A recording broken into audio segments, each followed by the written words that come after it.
Hello. Welcome to another edition of Friday Album Club. Today we've got two pretty big albums for you today. The first one is, of course, Kanye West's new album, which dropped today. It's Ye. Me too. Thinking what if that happened to me too? Then I'm on E! News. Shit could get menacing, frightening, find help. So, Yeezy season. Yeezy season is upon us. Welcome to Yeezy season. So Kanye's been teasing this album for a while. He emerged back on Twitter a couple of months ago and started a spectacular series of rants which got him in all sorts of bother, and announced this album was coming on June 1st. We didn't know the title until last night when he held a listening party in Wyoming where he did a lot of the recording, invited loads of people down, and it was streamed temporarily over some app, which I don't really know what that is. An app, but not any of the usual streaming platforms. And it has just appeared within the last hour or so on Spotify and Apple Music. So, you know, we haven't lived with this album for very long. You don't really have to. 7 tracks. 7 tracks. 7 tracks, 23 minutes. Great. Brilliant. Yeah, are you into its length? Brevity? Yeah, all for it. So Pusha T did this. So Kanye produced Pusha's album last week, Daytona, which has kind of been a big thing. That was 7 tracks, 24 minutes or so, and Pusha himself said, like, if you can't win him over in 7 tracks, then what's the point? It's a great philosophy. And it's true, because like all the albums that Kanye's producing are all 7 tracks. So maybe this is the new thing for everyone. Well, because we've had so many like bloated, overlong albums. That's been the kind of trend for the last couple of years. Yeah, so Migos and Drake. Just in 1975. So this is A$AP Rocky as well. And the theory behind this is that it's to do with streaming and streaming numbers, and the more tracks you can kind of stuff onto your album, then what is like the longer that you keep people on that album. So that and it kind of contributes to your overall sales, because streaming counts as sales and all that kind of stuff. So the more streams you have, regardless of where they are, they will count. But yeah, this is a very tight album. I think actually the quintessential overlong album was the I forgot his name. Drake. No, the country fella. Post Malone. Yeah, that was like the quintessential. It was such a beige album. Like I feel like. Oh God, I hated that so much. Trend. I mean, I like him as well, but like. That I feel like that sort of was the pinnacle of that. That's a tipping point. Yeah, so now we've got to go back the other way. Also, I kind of get the impression that maybe he just wrote it last week. Right. Almost. You're saying this because it's it's very topical. Very topical, which I know Pablo. There were a lot of references on Pablo that had, you know, things that had happened fairly recently before he put it out. But you kind of knew that he was working on that for ages. I think a lot of people were speculating whether there was even an album or he was just kind of bluffing. I didn't believe there was one. Like, yeah, when he did the listening party, that was the only part of me just like, okay, this exists. There's got to be something. Yeah, but no, I don't know. It's good. I don't really think that, but yeah, there are a lot of very topical things on it, particularly since the Charlemagne interview. I feel like it's about this kind of period in his life where he's sort of recovered from a big sort of emotional trauma, and he's been through a lot. Mentally and with his family, and it kind of is stripped back and kind of assessing himself, which, you know, the album title I guess reflects that. Like, he's not hiding behind a character anymore, it's just he is just who he is, and yeah, he's been through a lot, I'd say. Well, I think you're right in that this album is about him looking back at himself. Like, I read someone said on Twitter that it's like a summation of his entire career in 7 tracks, which I kind of I'm kind of really into that, because there's a lot of like old school like gospel stuff that characterized his early career, and like Pablo was very, I loved it. It's a very cold album though, and this is actually quite like in places this is quite a sort of a soppy, sentimental album. It's a nice relief. Yeah, totally. Like, so I was thinking about this earlier, like, this is his 8th album. Like, you can almost look at them as trilogies. He's got the first album is very Pink Polo Kanye. He's cheesy. Yeah. He's like just trying to like make it. The second 3 you got 808s, My Beautiful Dark Twisted Fantasy, and Yeezus. Like, he was top of his game and he knew it. Right. And he was pushing himself and pushing everyone else to catch up. And then he found this completely confident. Yeah, and then he found himself on Pablo at this point. It's like, well, now what? I think he said I'm nearly 40. Yeah. Like, how do I push myself He's a even dad. further? He's a dad, he's a husband. And like, Pablo was very erratic, you could tell. Yeah. And so like that was like the big kind of like emotional traumatic kind of experience. Now it feels like he's picking up the pieces and kind of assessing where he is, like mentally and with his family, with his friends, all that kind of stuff. So maybe the next one is going to be him kind of stating what he does next. But it definitely feels like you can group those as like Totally. his like trajectory. My favourite track here is No Mistakes, which musically, you know, it's got this, it's kind of a little bit corny sounding, like that old stuff that you were talking about. It's got that old school gospel sound, and it sort of reminds me of like Hey Mama or like Family Business. You know, it's like really soppy and It's sentimental. like, girl, I still love you. Yeah, totally. But within that, he's bringing his like the confessional Kanye to that in the lyrics as well, and he's talking about like he references his debt. There's a great lyric where he says, "I had debt on my books. It's been a shaky ass year." So he's kind of combining that old school like sentimental cheesy Kanye with the new confessional stuff, which I think is where it feels like a sort of summation of what he's done, and like you're saying now, looking forward to what he does next. Yeah, I really like it. Like, we've listened to it 5 or 6 times. It's really short, which is good, but I don't feel disappointed at all. No, me neither. I think it's quite an emotional record. Yeah, like, really you know, emotional. He calls it his breakthrough, not breakdown, but this is a man who has suffered severe mental trauma in recent months, and, you know, has been, like, whether his own fault or not, kind of beaten down by the media and, you know, criticised for voicing his views on things, and yeah, it just comes across like he's being really open about his mental health issues and about his feelings and about, you know, there's that song Wouldn't Leave, which is kind of an ode to Kim about how, you know, there's a line, had to calm her down because she couldn't breathe, told her she could leave me now, but she wouldn't leave. And it's like, you know, I think last night at the listening party, he dedicated that song to her. And it's, I don't know, it just really, it's got me welled up at points. I think it's... Yeah.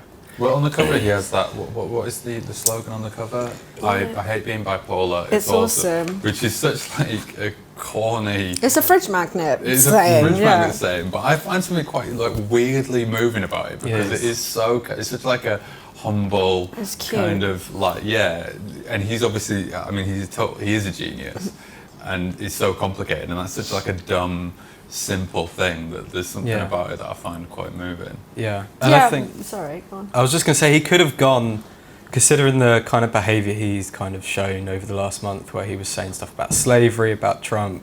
Which like he addresses on this. Yeah, so this album could have gone either way. He could have gone further and said even wilder like stuff. Yes, that's true. But it's really, like, I'm really happy that he hasn't, and kind of he's taken stock of the things that he's done, and instead is kind of like evaluating himself instead of just saying another wild thing just to get attention. That's true, yeah. So like, it could have gone either way, but I'm really pleased for him as well that he's found a comfortable space where he can talk about himself and his health, and it's very like contemplative and thoughtful and deep, rather than being that kind of like sloganeering, like reactionary thing. But that first song is pretty.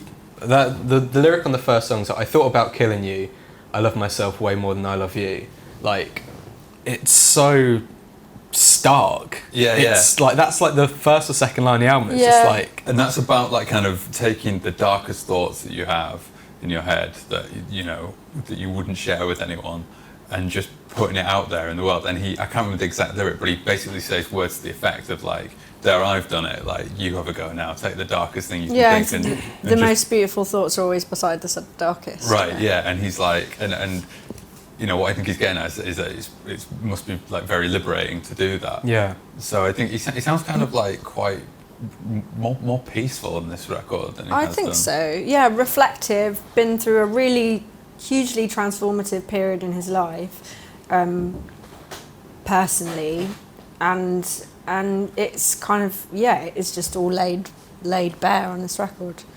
But no, I'm into it. I think it's and I think like good. there are lines in it like sometimes I scare myself and that kind of stuff. Like yeah. it is kind of like hip hop and pop music in general is kind of changing their attitude towards mental health. Like I think this will go a long way to helping people kind of assess where they are and not be afraid to put that in their music. Like people like Kid Cudi have done that in the past, but sometimes you need someone like Kanye to do it. Like sometimes you just need that huge act just to really push whatever's kind of been bubbling under like a little bit further. But where does it rank in the Kanye album rankings? It's a tough one because it's hard to say, isn't it? I think he's up there. I think he just gets better. I mean, it's definitely. I definitely rather listen to this than any of the like pink polo shirt. Yeah, kind totally. of stuff. Yeah. I mean, it's amazing how that stuff's dated. Really, and that's probably to do with how kind of experimental he's been in the last. I don't know how long is it since 808s came out? 10 years. 10 years, yeah. He's just a completely different artist now, I think. Yeah. Yeah. But he just he never sits still. Like each time he tries to best himself. This one doesn't feel like he's trying to best himself. No, well, there's he's a trying bit to on come to grips with who he is. There's a bit on Yikes, the second track. I mean, he's changed the song titles. So Well, people were listening to it and just making up song titles and stuff like that. So right. this is like these are all official now. okay, so the second track, Yikes, where the flow. is that the official name? Yes, that's the official name. Yeah. Like the flow is the same as on Wolves.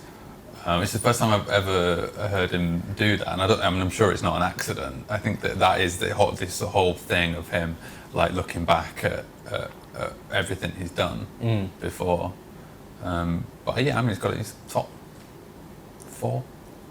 Top 4. It's in the top 4. Yeah, I would say top 4. Top 4. I think it's better than Pablo. Do you? Yeah, I'm because not it's more sure. focused. Because I feel like it makes me enjoy it more knowing that he's in a better place. Right, Like, I find it very hard to listen to Pablo now. Like just knowing what he was going through and how he was behaving. It's Like very cold and severe. well, just like you remember watching him on Twitter making that album, like it was just like it was really uncomfortable to watch his behaviour, and he wasn't getting kind of the help he needed, or he wasn't able to express himself in the right way, whatever was going on. Yeah. And it's so erratic, like it's funny, it's kind of so bold, but I really like the gooey sentimental side of Kanye. Like, it's cute. I and, know. like, That's what I mean. It makes me feel quite emotional listening to it. He's been through a lot, but and he's always been kind of king of like talking about how much he loves himself, and self-love is a real 2018 theme. It's like maybe people are gonna get on board with that now, and things that people have always kind of chastised him for. It's like, it's okay to say I fucking love myself, I'm great. Shit, the world's finally caught up with Kanye. Just maybe don't mention the slavery stuff again. There's not a lot of Trump on this, is there? Doesn't seem to be any Trump. He kind of says about saying things, about pushing himself to say stuff, but there's no real references to Trump himself. No. Tell me what else there isn't on there. Lift yourself. That. Speaking of Trump. Oopsie scoop.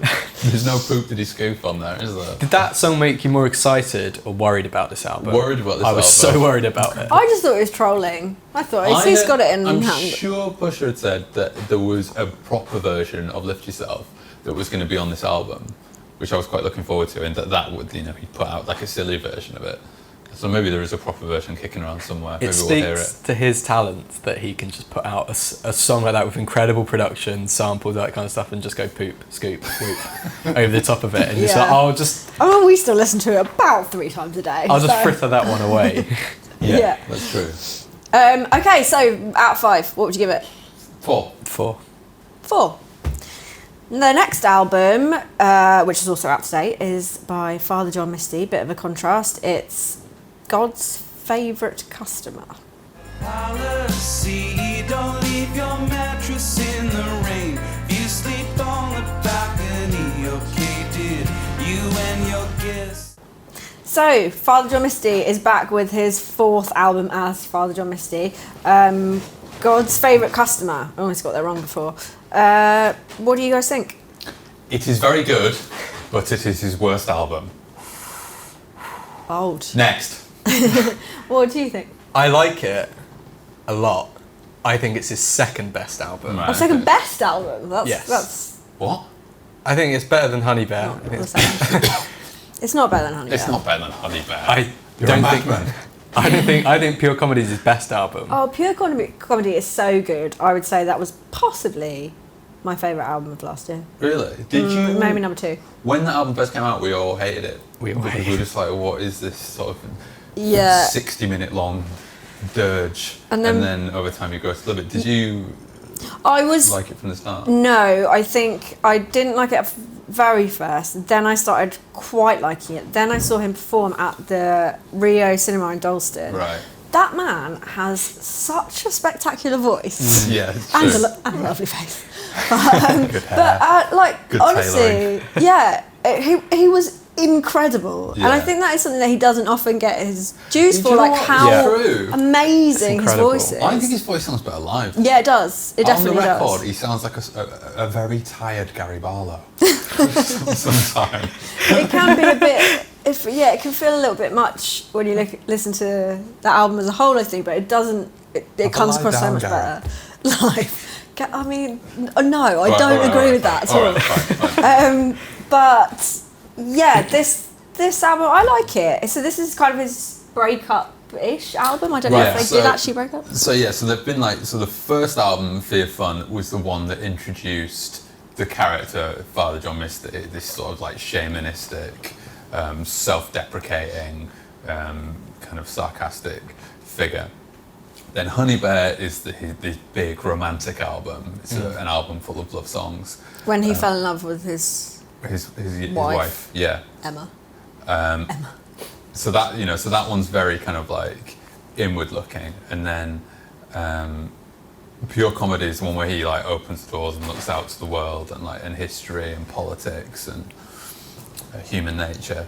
And so this, where else is there to go? A breakup album. He's pissed in a hotel. Yeah, he's pissed in a hotel album. It is. Yeah. It is like being sat in the hotel bar with a man just rambling at you. Like, I loved her, man. It's over. I mean, whether any of this is like based, so we assume that the second album is about his real life relationship. That's sort of what he said. So then the natural assumption is that this breakup album is based on things that are happening in his real life. But I mean, we don't really know. I mean, it could just be. I think that is true. I've heard that's true. Okay. No, I don't know though. I don't know where I found it Well, from. this Maybe is we're just assuming. so different from the last album because he gave so many interviews. Like we interviewed him. He gave so much context around it. He even found time for us. But this time around, he's done no interviews. Like he's not explaining himself. He certainly Maybe hasn't it's spoken just- to us. Absolutely not. Not with attitude like this. But he's too sad maybe. It's too sad. The only thing Well, did you see that shirt and sheer right up, didn't they? Your little footman mug as well. Some mug with feet on it. Come on, Josh. Someone shouted out that mug last time. And they will do again. The breakout star of album called Little Mugman. And so, yeah, the only thing he said about this album is that he announced it, and then the same day it leaked. And he turned his album cover into a meme, like when your album leaks straight away. Yeah. That's all he said about it. That was great. That's very Misty, isn't it? It is very messy. But yeah, I like it. I think The Palace is one of his best songs. Oh my god, your Palace, yeah, It's absolutely. haunting. Yeah, and Like- it's actually quite an unusual song for him. Yeah, you compared it to like Kid A. Yeah, well, there is that weird bit when there's that sort of, because this is the one where he's talking about the hotel that he's living in for the sort of concept of this album. It's about a man who's been through a breakup and has moved out of the home that he shares with his partner and is living in adrift in a fancy hotel. Probably the Chateau Marmont. Probably the Chateau Marmont, yeah. And the Palace is the name for the nickname that his partner's given the fancy hotel that he's living in, and the narrative of that story is that she's come to meet him to drop something off, and he doesn't want her to leave, but and he kind of wants her back, but he has to admit, I'm in over my head. and he repeats that refrain, "I'm in over my head," and there's just this like very like sparse, like lilting piano refrain behind it, and his voice kind of rises over, and it is very Kid A. Yeah. It's one of the most amazing things he's done, I think. Yeah. And it doesn't really sound anything like him. No. Because I think musically, this album kind of perfects the formula that he was doing on Honey Bear, rather than does anything much new. And that is one moment, I think, where he kind of really deviates from what he normally does. Yeah. And it's still funny, like he's still like, his lyrics are still like genuinely laugh out loud. Like there's a line on the Palace where he's like, I might get a pet, maybe I'll name him Jeff. Yeah. Or he's like, last night I wrote a poem, I must have been in the poem zone. Oh Like, yeah, but he says it poem zone. Whereas, yeah, Like Mr. Tillman as well, that's a funny one. Like, That is good. but So Mr. Tillman's the one where he's turned back up to the hotel to check back in again, and the sort of like hotel concierge is answering the alarm to sitting back, and it's kind of telling him all the things like, okay, just this time remember not to leave your mattress out in the rain overnight. Like it was lovely. He mentions, like he says something like, last time hope your guests had a good time. What a beautiful tattoo that young man had on his face. Like, I don't think he was up to any good. That young man with the tattoo on his face. and he brings up, everyone's fear, the mini bar. Right. So he's been in the mini bar and the mini fridge. No. But that's got like a really like sort of like jaunty, simplistic. It's kind of like a nursery rhyme sort of like rhythm. With some like glockenspiel or something on it. Yeah, no. Yeah, I like that song. That was the first single. Yes. Yeah, and then the second one. We did two, didn't he? Did two at the same time. We did Disappointing Diamonds. Oh yeah, so that one's the sort of like the glam Oh, so he's done stomp. 3 then. Yeah. Because the other one. Was God's favourite customer, I think. Not reading this off a sheet, promise you. no, Please don't Just die. dumb enough to try. Please don't die. It was just dumb enough to try. And Please Don't Die. There's a video for Please Don't Die. Oh, It's that. really? This just came out this week. It's a brilliant stop motion video of him as a little character in his hotel room with beer bottles, wine bottles all around him, and it's a very funny video. You should check it out. But yeah, no, I like Disappointing Diamonds are the rarest of them all as well. Yeah, I think that it's a good album. What would you give it out of 5? 4. It's a 4. Yeah, it's definitely a very solid 4. Do you see yourself going back to it much? I will go back to it a lot, purely because Pure Comedy was a grower. I don't think I'm totally into it yet. Okay. There's one song I actively don't like on it. God's Favourite Customer. That's the one that's like the really country. Yeah, Ish I'm one. not mad into that It one sounds either. like a bit of like a naff, like old forgotten country song.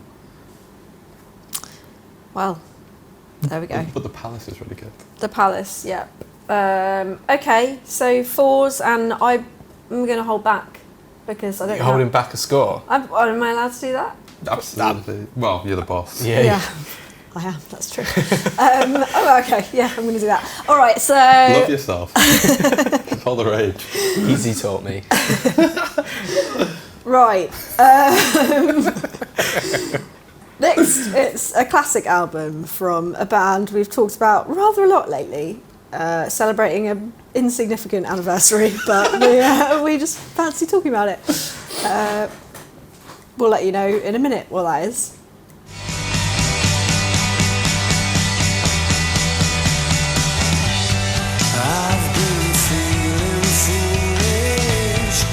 So the classic album we're doing is Arctic Monkeys' Suck It and See, which turns the big 7 on Monday.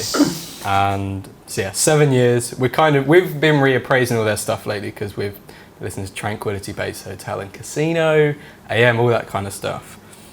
I wrote a blog about it this week saying how it's their most honest and truest album, and I also said it was their best. I agree with you. I don't you agree. I'm with you. Best. Yeah. Right. I think we're naturally very contrarian. Right. Everyone says it's the first or AM or whatever, but nah, we're Suck It and See. No, I like it very much. Okay, let's talk through it. Why so good? Well, so the big thing about the reason I love it so much is that it's so genuine. So they did the first 2 albums, they were, kind of being pigeonholed as this like scrappy indie upstarts kind of stuff. They went out to the desert on Humbug. They grew their hair. They got facial hair, all that kind of stuff. They got it out of their system, and then they came back just like, all right, now what? Yeah. Like, who do we really want to be? Like, we've done that. We've done this. And I went back to some old interviews we'd done from like 2011, and Alex Turner admits that I painted myself into corners a little bit lyrically. But this album is just like proper love songs. Like he's falling in love, he's moved to New York. The band are so playful. There's so many playful moments. Like there's Brick by Brick, which is just like insane. Yeah. It's Do you know so what? stupid. Didn't they put Brick by Brick out first? Yeah, that was like, the lead single. It was like their Lift Yourself. It was. It was like them trolling. It was like, I'm gonna build you up. I'm gonna rock and roll. Yeah, it's such a troll moment. It's such a lumper. And that's why I love it so much. Like, I don't feel there's any kind of guard up from Alex or the rest of the band. Yeah. The songs are really tight. Like, there's some incredible lyrics on there. Like, Pile Driver Waltz is probably my favourite Arctic Monkeys song. Like, the opening line is amazing. Is that the one I etched the... Etched the face of a stopwatch on the back of a raindrop. Like, and did a swap for the sound of an hourglass. It's very John Lennon that, isn't it? yeah. And there's some amazing underrated songs like the final song, which I've just forgotten. That's Where You're Wrong. There it is. Yeah. Oh yeah. I wrote it down here, look. Suddenly That's Where You're Wrong. Suddenly the sky is a scissor. What is Sitting on it? the floor with a tambourine. Crushing up a bundle of love. They're great. They're actually quite Oasis-ish. Yeah. Those lyrics, aren't they? Yeah. Sort of like Champagne Right. Supernova type Yeah. stuff. No. Yeah, but in all of that come together, it's just like, it was a very nice snapshot before he turned into a teddy boy and took up his next role, as you said, as the rock god. Right. Yeah. Well, this it's interesting actually, because this time around when he's been talking about Tranquility Base, he's been saying that I think this is like the most direct I've been. He was saying the most direct lyrically I've been since the first album, and Tranquility Base famously was written all by him at home on the piano, and then he took it to the band and they went into the studio in Paris to flesh it out. This album worked in a very similar way. He wrote them all these songs on guitar, sat in his apartment in New York, and then they did the same thing, or took them all to the band and they fleshed it out. So, you know, if Tranquility Base is like a actually very sort of honest and straight up album, it kind of follows that this would work in a similar way, because he's kind of isolated from everyone else and he doesn't have to feel he has to put a guard up to anyone. Yeah. And I think one of the biggest reasons is this anecdote he gives in the interview that we did. So Tranquility Base, we did an interview with him, which is on enemy.com, of course, and he references that film 8½, you know, the Italian, Yes. very art house 60s film. He said when he was writing this, when him and Jamie were kind of fleshing it out, on the TV they had on mute Transformers. So Suck It and See was written alongside the Transformers. Great. Not Yeah, some I think new that's- wave film. Okay, yeah. No, I think I like them better then. The band. Like, you know, Transformers era monkeys rather than As it's now known. wanky art house French film. Well, you know, it's funny because, and the thing is, this you said this album is largely a collection of love songs. We've talked before about how this was kind of his like Lou Reed, New York singer-songwriter type moment. But then there's curveballs in there. Brick by Brick is a curveball.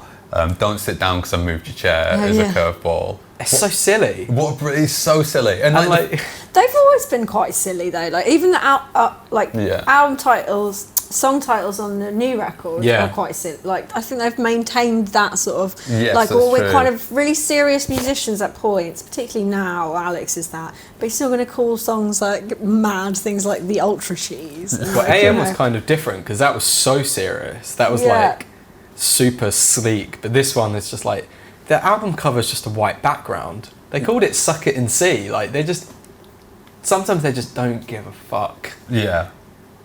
I think She's Thunderstorms might be my favourite Monkey song ever. I really like that one.